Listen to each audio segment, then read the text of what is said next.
দর্শক, আপনাদেরকে একটি ছোট্ট পাখির গল্প শোনাই।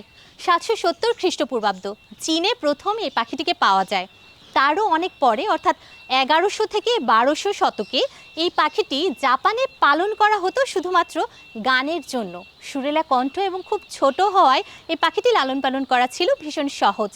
তারও অনেক পরে 1500 খ্রিস্টপূর্বাব্দে চীনে এবং মিশরে এই পাখিটিকে খাওয়া শুরু হয় মাংস এবং ডিম হিসেবে। তারও কিছুদিন পরে অর্থাৎ 1600 শতকে জাপানেও কিন্তু এই পাখিটি খাওয়া শুরু হয়। তারপর চলে যাই আমরা আমেরিকায়। 1870 শতকে আমেরিকায় প্রথম এই পাখির একটি জাত উপজাত হিসেবে নিয়ে যাওয়া হয়। তারও অনেক বছর পরে ইউরোপে বিংশ শতাব্দীর মাঝামাঝি সময়ে 1950 সালের দিকে প্রথম রপ্তানি করা হয় এবং তারপর বাণিজ্যিকভাবে সেখানেও লালন পালন শুরু হয়। বাংলাদেশে এই পাখিটির একটি জাত ভীষণ সুপরিচিত এবং অনেক বছর ধরে বাণিজ্যিকভাবে করা হচ্ছে, কিন্তু সেই পাখিরই অন্য একটি জাত নিয়ে আজকে আমরা কাজ করব বা কথা বলবো এবং আপনাদেরকে দেখাবো। দর্শক, এই মুহূর্তে আমরা আছি গাজীপুরের বাসন সড়ক চানপাড়া মুন্সিবাড়ি, যেখানে এই পাখিটির খামার অবস্থিত। পুরো পর্ব দেখতে আমাদের সাথেই থাকুন। সবাইকে আমন্ত্রণ জানাচ্ছি দীপ্ত কৃষির আজকের এই পর্বে, পাওয়ার্ড বাই কাজী ফার্মস। আপনাদের সাথেই থাকছি আমি নূরে জান্নাত। আমার সুন্দর একটা চাকরি ছিল, আসলে করোনার পরে আইসা আমার সেই চাকরিটা শেষ হয়ে যায়। করোনার সময় আমার গার্মেন্টসটা বন্ধ হয়ে যায়। আমি একটা গার্মেন্টসের পিএমের চাকরি করতাম 14 বছর সোয়েটার ফ্যাক্টরিতে। ওখান থেকে আসার পরে আমি হিমশিম খেয়ে যাই যে আমি জীবনে কি করব, আমার এখন কি করা উচিত। ওখান থেকে আমার কিছু একটা পুঁজি ছিল, সেই পুঁজি থেকে আমি আস্তে আস্তে ইউটিউবে বিভিন্ন চ্যানেলে বিভিন্নভাবে ভিডিও দেখার পরে এই উদ্যোক্তা হওয়ার চিন্তা ভাবনা করি। তখন আমার ওয়াইফ আমাকে সৎ পরামর্শ দেয় এবং উনি আমাকে হেল্প করে। সেখান থেকে আমার এই ট্রেডে আসা।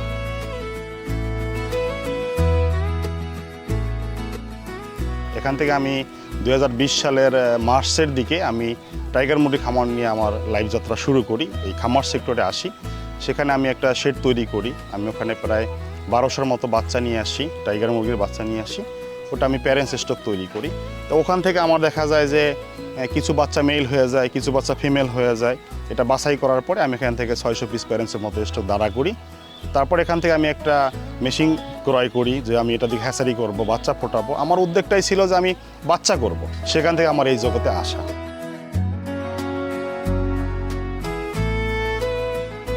এরপর আমি ওটা থেকে মেশিন ডিম বসাই, বাচ্চা উৎপন্ন করি, বাচ্চা ফোটাই এবং বিভিন্ন জায়গায় মার্কেটিং শুরু করি। আসলে টাইগার মুরগি করতে করতে দেখলাম আমি ভালো লাভবান, আমি টাইগার মুরগিতে ভালো কিছু করতে পারতেছি। এরপর চিন্তা ভাবনা মাথায় জাগে যে আমি বিজনেসকে বাড়াবো, আরও কর্মসংস্থান তৈরি করবো, মানুষের বেকারত্ব দূর করবো। এরপর আমি পিকিং হাঁস নিয়ে কাজ শুরু করি।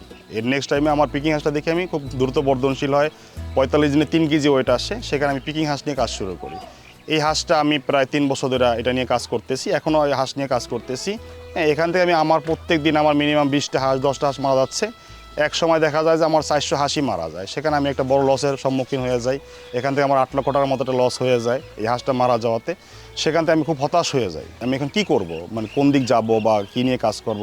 সেক্ষেত্রে খুব চিন্তা ভাবনা করি। তারপরে গাড়তে গাড়তে দেখি যে না একজনে এই পাখিটি ইনপুট করছে বাংলাদেশে, ইউরোপিয়ান জায়ান্ট কটনিজ কোয়েল পাখিটি ইনপুট করছে। এটা এফসিআরটা খুব ভালো বা ডিমের প্রোডাকশনটা ভালো। তখন আমি ওনার কাছে যাই এবং ওনার খামারটা ভিজিট করি এবং দেখি। দেখার পরে আমার মনে হলো যে না এই পাখিটা বাংলাদেশে যেহেতু রেয়ার, এটা বাংলাদেশে আর নাই কারো কাছে, সেই ক্ষেত্রে এটা মার্কেট দখল করবে, একসময় এটা ভালো কিছু হবে। সেই ক্ষেত্রে আমি ওনার কাছে আলোচনা করি যে আমাকে কিছু বেবি দেওয়া যায় কিনা। ওনার সাথে আমার আলোচনা হওয়ার পরে উনি আমাকে ফার্স্ট টাইমে 3 ব্যাচের বেবি দেওয়ার চিন্তা ভাবনা করলো যে ঠিক আছে আপনি কিছু টাকা আমাকে অ্যাডভান্স করেন, আমি আপনাকে 3 ব্যাচের বেবি ফার্স্ট টাইম দিয়ে দেবো। ওখানে আমার 322টার মতো বাচ্চা হয়। সেই বাচ্চাটা আমি আমার খামারে নিয়ে আসি। এটা থেকে আমি আবার নতুনভাবে শুরু করি জীবনযাত্রা। এটা আমার প্রায় 38 দিন থেকে 40 দিনের মধ্যে ডিমে আসা শুরু করে দেয় আমার এই পাখিটা, এবং ওয়েটটা দেখলাম খুবই ভালো। আমাদের এইগুলো দেখলাম আমি 450 গ্রাম প্লাস।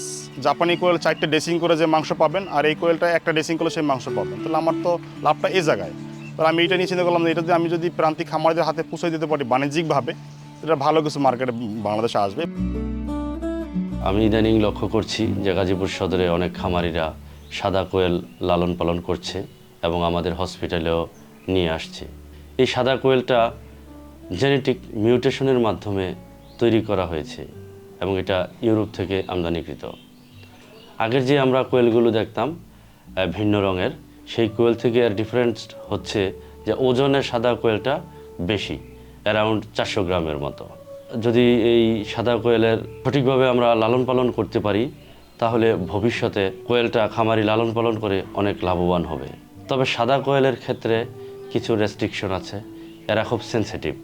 তাদের লালন পালনের ক্ষেত্রে একটু বায়ো সিকিউরিটিটা অধিকভাবে মেনটেন করতে হবে এবং ম্যানেজমেন্ট বা ব্যবস্থাপনাটা সঠিকভাবে করতে হবে। এই পাখিটা মাত্র 25 থেকে 30 গ্রাম খাবার খায় একটা পাখিতে সারাদিনে, আর জাপানি কোয়েলটা 20 থেকে 25 গ্রাম খাবার খায়। 5 গ্রামের জন্য আমার তো ওয়েটটা ভালো আসতেছে, 4টা কোয়েল পাখির সমান একটা ওয়েট আসতেছে। আপনি ডিমের প্রোডাকশনে যান, খুব ভালো ডিমের প্রোডাকশন। এই পাখিটা আপনি বছরে 320টার মতো ডিম পারে। আমাদের এই কোয়েলটা ডিম পারে 14 থেকে 15 গ্রামের সাইজে ডিম পারে। তাহলে ডিমের ওয়েটটাও ভালো, ডিমের সাইজটাও ভালো, ছোটো মোটো একটা কবুতরের ডিমের মতো এইটা ডিম পারে। আসলে আমি এখন এই কোয়েল পাখিটা করে খুব ভালো আছি। আমি যে একটা লস করছিলাম, হাঁস পেলে একটা লসে পড়ছিলাম, সেই লসের আসলে সম্মুখীন এখন আর নাই, এটা আমি কেটে উঠছি। তো আশা করতেছি এই কোয়েল পাখিটা বাংলাদেশে খুব ভালো ব্যাপক সাড়া পাবে। এটা যদি কেউ বাণিজ্যিকভাবে করে, অল্প কিছু করেন, আপনার যে আলামিন ভাই বললো, এটা আসলে কত সত্য কতটা মিথ্যা আপনারা দেখেন। আপনি ফার্স্ট টাইমে 20টা বেবি নেন, 50টা বেবি নিয়ে একটা ট্রায়াল করেন, দেখেন যে আমাদের কথা কাজে মিল আছে কিনা, ইনশাল্লাহ এটা খুব ভালো হবে। আমি এটা দিয়ে বর্তমানে স্বাবলম্বী আছি। এটা মিলে আমার এখানে 7 জন লোক কর্মচারী কাজ করতেছে, ওরা খাবার পানি দিচ্ছে, কেউ ডেলিভারি দিচ্ছে, ওরা বিভিন্ন কাজে নিয়োজিত থাকে সারাদিনে। টাইগার মুরগির খামারে কাজ করছি। এখন আমরা ইউরোপিয়ান জায়ান্ট কটনিস কোয়েল পাখি এটা আমরা লালন পালন করতেছি। এখন এদের চাহিদা বেশি, লোকজন আসে। এখন আমরা খামারে ছিলাম 3 জন, এখন আমরা আছি 7 জন।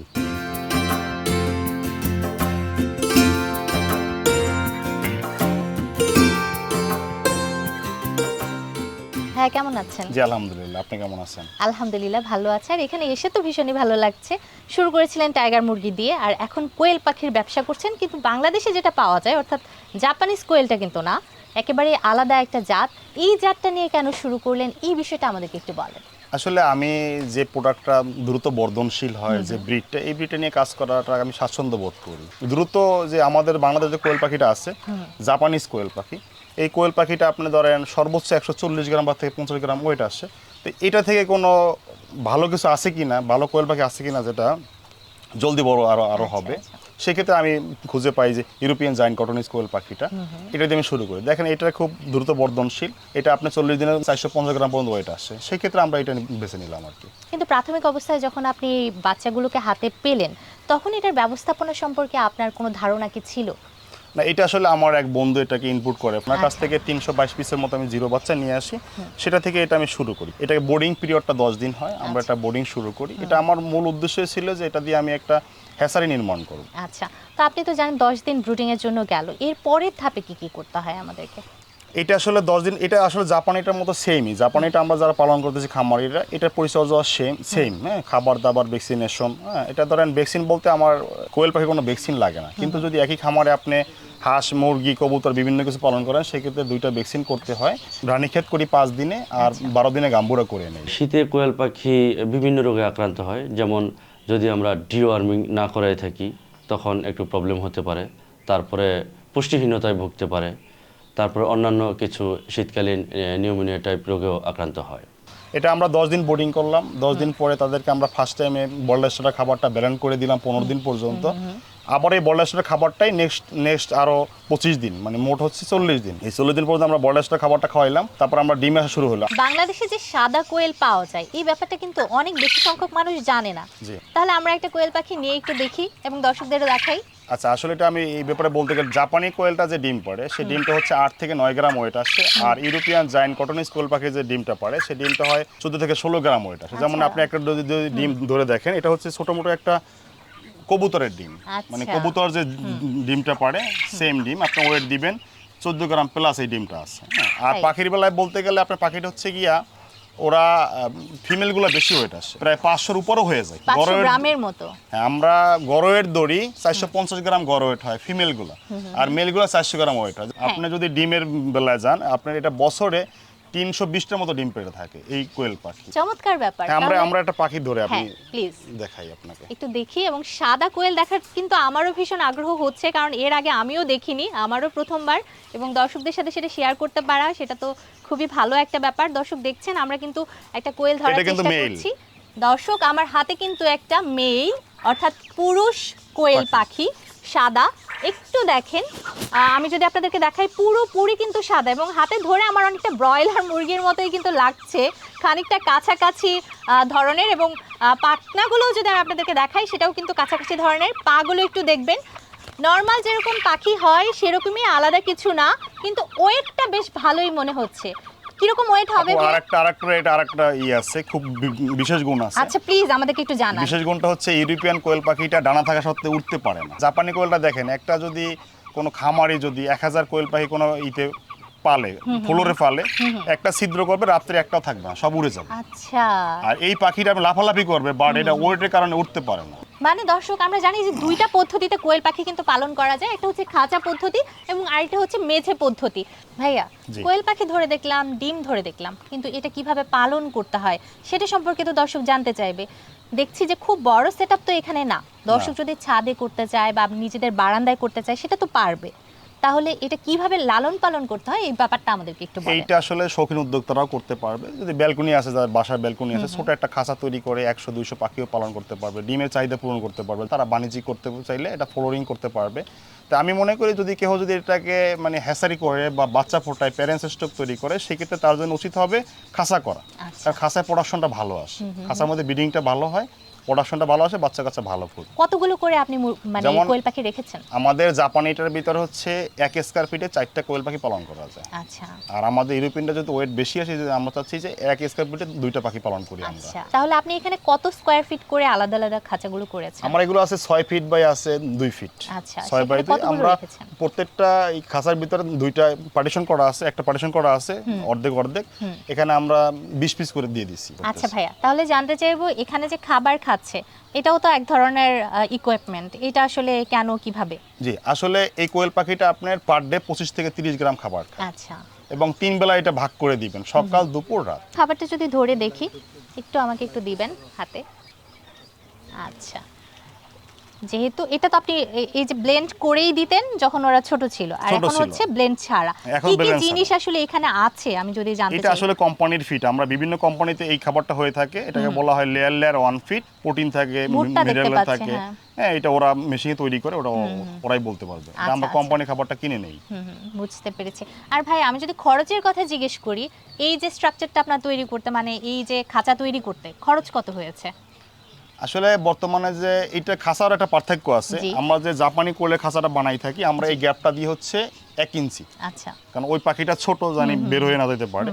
আর এই কোয়েলের আমরা দিন 1.5 ইঞ্চি দিচ্ছি, কারণ ওরা যেন ঘাটটা আটকে না মারা যায়, পানি খাবার খেতে পারে। এবং সাইডে নিচের পার্টিশন দিবেন 1/2 ইঞ্চি বা 1 ইঞ্চি গ্যাপ আচ্ছা, দিবেন, আচ্ছা। ঠিক আছে? ইউরোপিয়ান দেশে আমার এখানে খরচা পড়ছে 21,800 টাকা পড়ছে, 21,800 টাকা খরচা পড়ছে। আচ্ছা, মোটামুটি 22,000 টাকার মতো হ্যাঁ, খরচ। 22,000 টাকার মতো খরচা পড়ছে এক একটা খাঁচা তৈরি করতে। আমার এক একটা খাঁচার ভিতরে 200 পাখি পালন করা যাইতেছে।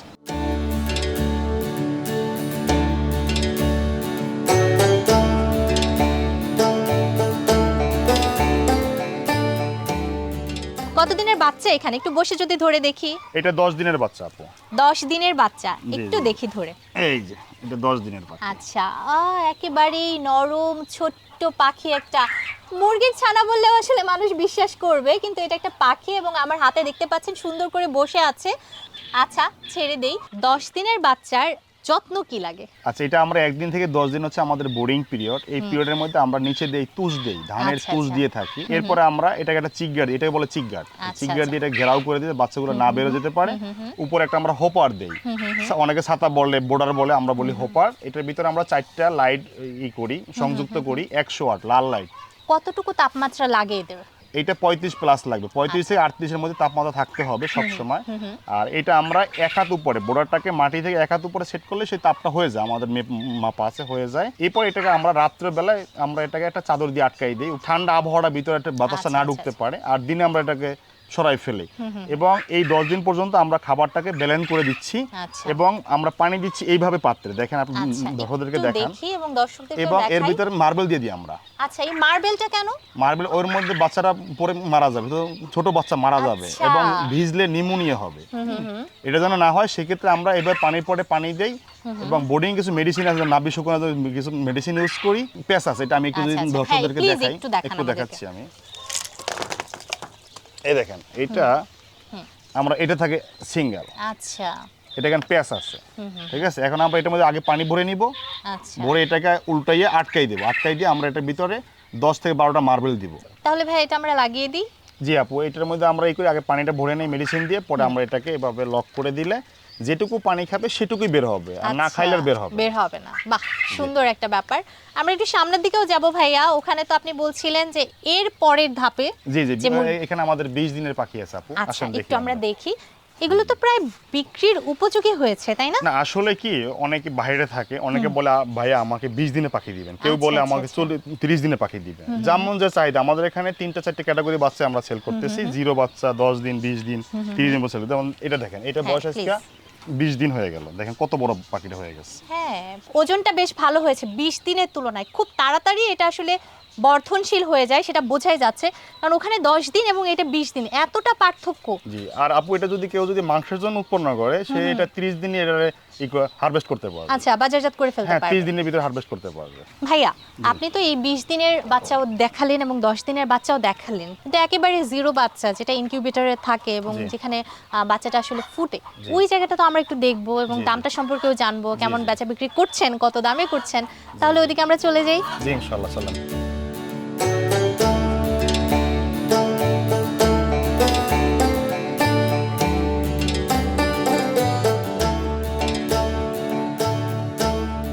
এই পাশে ইনকিউবেটর, তাই না? জি জি, এই পাশে ইনকিউবেটর আছে আমার। বাহ, এখানে তো দেখছি হাঁসের বাচ্চা ফুটে আছে। এটা ওই যে পিকিং হাঁস বললাম না, এটা পিকিং হাঁসের বাচ্চা, এটা আজকেই ডেলিভারি তাই? হবে। একদম একদিনের বাচ্চা। জি, একদিনের বাচ্চা। এটা আসলে কতদিন লাগে বড় হতে ভাইয়া? এটা 45 দিনে 3 কেজি ওয়েট আসে। আচ্ছা, এখন এগুলোকে কোথায় নিয়ে যাবেন, নাকি এটা এখন এখানে সেল আছে আমাদের। কতগুলো বাচ্চা এখানে? এখানে আছে 150 পিস। আচ্ছা ঠিক আছে, আমরা একটু ফিরে যাই আমাদের কোয়েল পাখিতে। জি জি জি, এদিকে দেখতে পাচ্ছি একটা বড়, এটা আসলে কি? এইটাকে বলা হয় শ্যাটার, আচ্ছা আচ্ছা, আর এটা হচ্ছে হ্যাসার।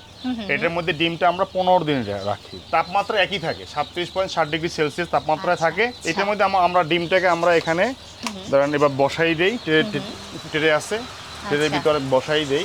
এই ডিমটা আবার প্রত্যেক 90 মিনিট পর পর এটাকে অটো ইনকিউবেটর, এটা আচ্ছা আচ্ছা, এটা অটো, হাতে হ্যাঁ। কিছুই করতে হয় না? না, হাতে কিছু করতে হবে না, শুধু আপনি ডিম বসানো পর্যন্ত শেষ, এটা অটোমেটিকলি সব কাজ করে। আচ্ছা, কতগুলো এখন এখানে ডিম আছে? এখানে আমাদের এখানে এখনো এই মেশিন প্রায় 3000 মতো ডিম আছে এখন। আর কতগুলো রাখা যায়? এটা 42 পিস ধরে। এটা কত দাম পড়েছে এই মেশিনের? এটা আমার 75,000। আচ্ছা, 75,000 টাকার মতো লেগেছে। দর্শক, যথেষ্ট তাপ কিন্তু এটাতে আছে এবং এরকমই রাখতে হবে। কতদিন ভাইয়া? 15 দিন রাখতে হবে। 15 দিন এরকমই রাখতে হবে। এরপরে এরপরে হ্যাসারিতে যাবে, এরপর এটা শ্যাটার বলা হয়। আচ্ছা আচ্ছা, এই শ্যাটারে 15 দিন পর আমরা হ্যাসারে চলে যাব। 0 বাচ্চা তো সেখানে আছে, জি জি আছে, সেটাও এখন আমরা একটু বাচ্চা দেখি ভাইয়া। ফুটতেছে। একটু হাতে এটা ধরে হচ্ছে এটা একেবারে হচ্ছে দেখি। হ্যাসারি, এটার তাপমাত্রা কিন্তু সেম থাকবে, হ্যাঁ, 37.7 ডিগ্রি 37.7 7 থাকবে, কিন্তু হিউমিডিটি বেশি থাকবে। এখানে হিউমিডিটি আর্দ্রতা থাকবে 80 থাকবে, 80তে বাচ্চা ফুটবে। আচ্ছা, এই দেখেন আমাদের বাচ্চাগুলো আজকে ফুটতেছে। বাহ, খুব সুন্দর। জি, দর্শক, আমরা একটু আগে হাঁসের বাচ্চা দেখছিলাম, তাই না? হাঁসের বাচ্চার সাথে এই যে কোয়েল পাখির বাচ্চা, রঙের পার্থক্য কিন্তু খুব একটা বেশি নেই। দুটোই সাদা হয়। আচ্ছা, আপনি তো অনেক দিন ধরে আসলে এই বাচ্চাটা উৎপাদন করছেন বা এখানে হ্যাচারিতে কাজটা করছেন, এটা সম্পর্কে আমাদেরকে একটু বলেন, যারা নতুন করে করতে চাইবে তারা কিভাবে বুঝবে যে কিভাবে করতে হয়? আসলে অনেকে ভয় পায়, আগে তো ম্যানুয়াল ছিল, এখন সব অটো হয়ে গেছে, জি, অটোর যুগ। এখানে একসাথে কতগুলো বাচ্চা আসলে প্রোডাকশন হওয়া পসিবল একসাথে? এটার ভিতরে একসাথে আপনার মিনিমাম প্রায় 800-900 বাচ্চা ফুটাতে পারবে। 800-900 বাচ্চা। এই 0 বাচ্চা যারা কিনতে আসে তাদেরকে আপনারা কি পরামর্শ দেন, মানে এই 0 বাচ্চা নিয়ে তারা কিভাবে পালন আসলে করবে? যারা প্রান্তিক খামারি আছে, যারা জাপানি কোয়েল পাখি পালে বা বোর্ডিং সম্বন্ধে ধারণা আছে, তারা জিরো নিয়ে কাজ করতে পারে। তাদের সাজেস্ট থাকবে আপনারা জিরো নিয়ে কাজ শুরু করেন, এটা দামটা একটু আমরা কম রাখতেছি জিরোর জন্য। আর যারা শৌখিন উদ্যোক্তা তারা একটু বড় করে বোর্ডিং করে বাচ্চাগুলো নেওয়াটাই ভালো। আপনি তো আমাদেরকে চমৎকারভাবে এই বিষয়গুলো ঘুরিয়ে দেখালেন এবং বিস্তারিত জানালেন যে যারা নতুন শুরু করতে চায় তারা কিভাবে শুরু করবে, কেমন করে আপনারা উৎপাদন করছেন, কি করে বিক্রি করছেন, ব্যাপারগুলো এত সুন্দরভাবে আমাদেরকে বুঝিয়ে বলার জন্য আপনাকে ধন্যবাদ। যে আপনাকেও ধন্যবাদ। কৃষি বিষয়ে যে কোনো তথ্য জানতে ও জানাতে লিখতে পারেন এই ঠিকানায়। দীপ্ত কৃষি, প্লট 7/A/গ, তেজগাঁও শিল্প এলাকা, ঢাকা 1208। আপনারা চাইলে ইমেল করতে পারেন krishi@dipto.tv এই ঠিকানায়, অথবা ফোন করতে পারেন 0178-768-2832 নম্বরে। শুক্রবার ছাড়া প্রতিদিন সকাল 9টা থেকে বিকেল 5টা পর্যন্ত। দর্শক, কি চমৎকার একটা পাখি না? কোয়েল পাখি তো এমনিতেই চমৎকার, কিন্তু এই সাদা জাতটা যেন আরও বেশি সুন্দর। আমার তো ভীষণই ভালো লেগেছে। আপনাদের মধ্যে ইতোমধ্যে হয়তো অনেকেই ভাবছেন এই সাদা কোয়েলের খামার করবেন। একটা বিষয় আপনাদেরকে জানিয়ে রাখতে চাই, যখন কোনো নতুন বিষয় নিয়ে আপনারা খামার দিতে চান তখন কিন্তু প্রাণী সম্পদ কর্মকর্তা এবং যারা খামার করেছেন অর্থাৎ অভিজ্ঞ খামারি তাদের পরামর্শ নিয়েই শুরু করা উচিত, কারণ তাতে ঝুঁকির পরিমাণটা একেবারেই কমে যায়। আশা করছি এই পর্বটি আপনাদের ভালো লেগেছে। আজকের এই পর্ব থেকে বিদায় নিচ্ছি আমি নূরে জান্নাত, পাওয়ার্ড বাই কাজী ফার্মস। আগামী পর্বে আবারও কোনো খামারি বা কৃষকের গল্প নিয়ে আমরা হাজির হব। সে পর্যন্ত সবাই ভালো থাকুন, সুস্থ থাকুন এবং অবশ্যই দীপ্ত কৃষির সাথেই থাকুন।